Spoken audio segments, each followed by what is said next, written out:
Kaget. Halo teman-teman semuanya. Sebenarnya saya ingin menyampaikan sebuah topik yang sangat singkat, sangat padat, dan sangat lugas. Tapi saya bingung harus mulai topik ini dari mana. Apakah mulai dari timur ke barat, selatan ke utara, juga aku temukan. Oke lah, saya putuskan bahwa topik ini akan saya mulai dari sepenggal cerita. Di bulan Agustus kemarin, teman-teman, saya melaksanakan KKN di salah satu desa yang ada di tetangga kabupaten yang saya tinggali. Kalian paham apa yang saya ucapkan? Jadi gini, kabupaten yang saya tinggali ini, itu punya tetangga. Tetangganya namanya adalah J. Nah, J ini itu punya beberapa desa. Dan salah satu desa yang ada di Kabupaten J ini, itu saya tempati untuk KKN. Seperti itu. Paham? Paham. Oke, singkat cerita, banyak warga yang bilang bahwa posko yang kami tempati untuk beraktivitas itu angker. Horor.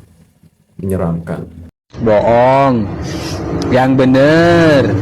Hah? Asalnya adalah, dulu itu ada mobil jenazah yang diparkirkan di posko tersebut, di halaman posko. Dan saya sendiri juga tidak habis pikir ya, bagaimana mungkin sebuah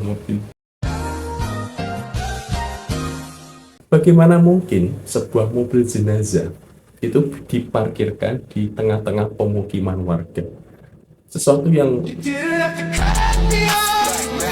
menurut saya lucu. Tetapi oke, kita lanjut ke cerita.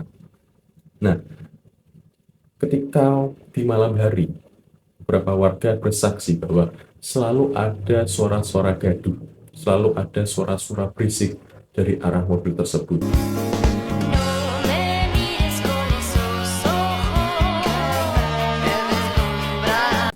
Dan mereka langsung menyimpulkan bahwa itu adalah aktivitas erupsi gunung. Itu adalah aktivitas makhluk halus, supranatural, hantu, jin, dedemit, dan lain sebagainya. Dan pada akhirnya mobil itu pun dipindahkan ke tempat yang lain. Tetapi urban legend dari mobil jenazah tersebut tetap lestari sampai saat ini. Nah, mendengar cerita dari warga sekitar yang ada di posko, bulu kuduk saya merinding, Pak. Bulu kuduk saya benar-benar merinding. Tetapi karena nahan berak.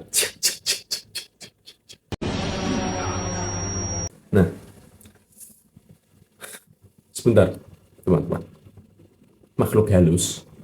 Kenapa makhluk halus, jin, dedemit, dan teman-temannya itu selalu menjadi jawaban utama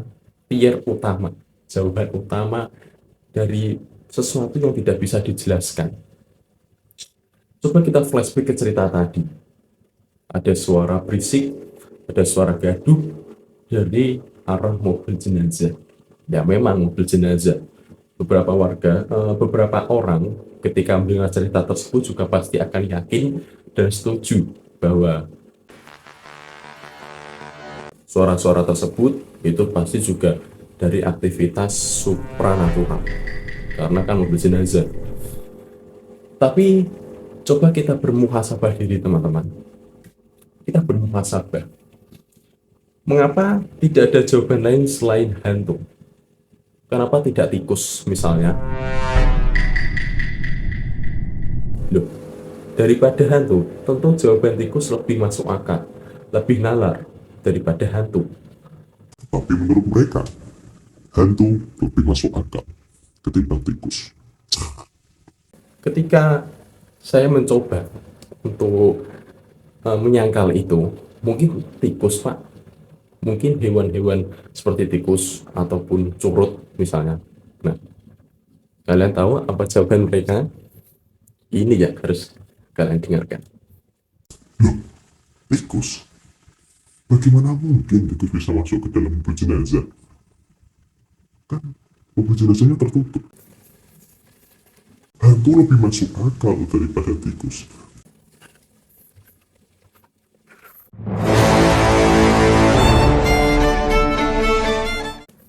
Itu teman-teman. Jadi pesan saya teman-teman semuanya, perbaiki pola pikir kalian, perbaiki logika kalian, perbaiki penalaran dan cara berpikir kalian, karena itu akan sangat-sangat membantu cerita-cerita kalian tentu akan lebih logis.